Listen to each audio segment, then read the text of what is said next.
اور حاجیان صاحبان جو وطن آئے ہیں، بڑی پریشانی ادھی کی ہے. نہ جانے کہ یہ سال کیا ہموم کا سال تھا. کبھی کرین گرا ہے آگے ابو جہل کے مکانات جہاں طہارت خانے بنے اس سے آگے اور آئے مطاف میں اور بہت ہی زیادہ نقصان پہنچا ہے. جنہوں نے گزار دیا وہ تو ہمیشہ ابدی سعادت کے مالکان ہیں. حدیث شریف میں شہادت تو ایسی چیز ہے جیسے کسی کو کانٹا چبھتا ہے. کانٹا چبھا اور اس کے بعد جو دیکھا گیا تو وہ جنت میں موجود ہے. قیل ادخل الجنہ، بس جنت آ جاؤ. قال یا لیت قومی یعلمون بما غفر لی ربی وجعلنی من المکرمین. ہائے کاش کہ لوگوں کو پتہ چل جائے اللہ نے کیسی بہترین مغفرت کی اور کتنی شاندار عزت مجھے عطا فرمائی. اگر انہیں اس مغفرت اور اس کرامات کا پتہ چلے تو وہ روئیں گے نہیں، وہ خوشی کا جشن منائیں گے کہ ہمارے بھائی کو، ہمارے عزیز کو، ہمارے قومی کو، ہمارے قبیلی کو، ہمارے وطن کے آدمی کو اللہ تعالیٰ نے اتنے پاک سرزمین میں اور حرم شریف میں یا مینا کے اڑبوم میں جو مر گئے وہ تو سارے احرام میں تھے. ایک حاجی احرام میں مر گیا تھا عہد اقدس میں. آپ نے کہا لا تغطوہ ولا تخمروہ، نہ اس کا سر ڈکو کیونکہ احرام کی حالت میں سر کھلا رکھا جاتا ہے مرد کے لیے، اور خاتون چہرے کے ساتھ کپڑا نہیں ملاتی، اور نہ اس کو خوشبو لگاؤ. فَإِنَّهُ يُبْعَثُ يَوْمَ الْقِيَامَةِ مُلَبِّئًا، یہ جب قیامت کے دن اٹھے گا تو اسی طرح دھوتیوں میں ہوگا اور کہے گا لبیک اللہم لبیک لبیک لا شریک لک لبیک ان الحمد والنعمت لک والملک لا شریک لک.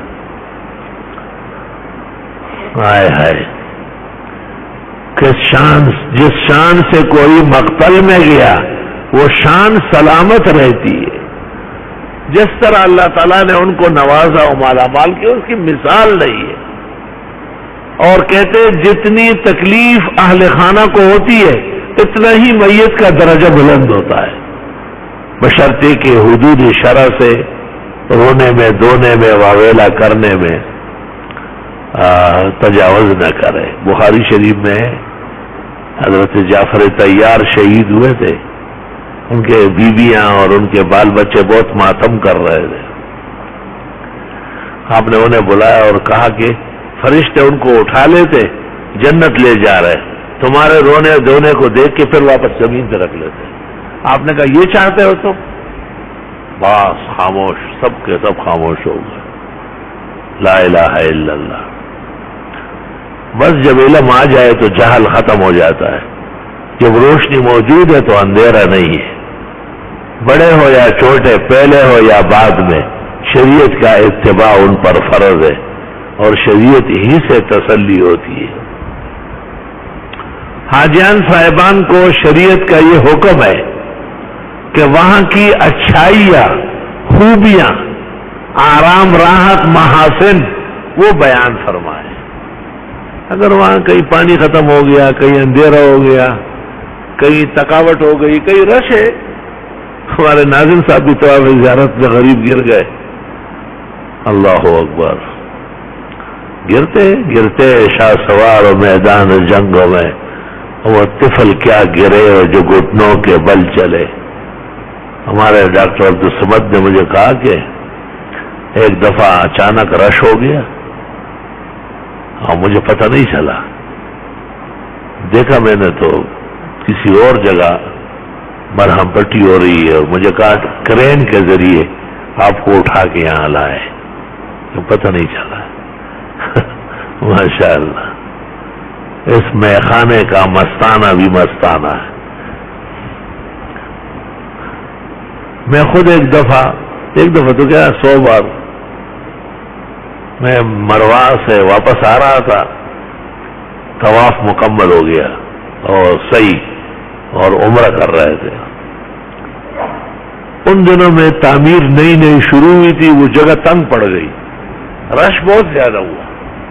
اور آگے سے بلاکنگ ہو گئی، وہ جانے نہیں دے رہے اور لوگ آ رہا ہے. تو عزیز محمد انور شاہ نے دور سے دیکھا، مجھے آواز دی، ابو گھبرائے نہیں. وہ سامنے سے رش چٹ گیا، روشنی ہو گئی. واقعی اس آواز سے آرام آیا. تو مختلف اوقات ہیں انسانوں کے، کسی کو خوف قلب ہوتا ہے، کسی کو خفگان ہو جاتا ہے، کسی کے پھیپھڑے آکسیجن لینا چھوڑ دیتے ہیں. دربار ہے. حج کے احکام جب مکمل ہوئے قرآن شریف میں، ہائے قرآن تیری بلاغت پر قربان جاؤ. الحج و اشہر معلومات اور سارے مہینے اور دن اور مزدلفہ اور عرفات اور سب کا ذکر فرمایا اور رمی وغیرہ کا. اخیر میں کہتے ہیں وَاعْلَمُوا أَنَّكُمْ إِلَيْهِ تُحْشَرُونَ. اسی طرح تمہارا ایک اور محشر سامنے آنے والا ہے. یہ تو چھوٹا رش ہے، چند لاکھ کا ہے. وہ تو آدم علیہ السلام کے زمانے سے لے کے قیامت کے دن تک جتنے مرے ہو جن اور انس، اولین و آخرین، وہ سارے اکٹھے ہوں گے اور ہم بھی اس میں شامل ہوں.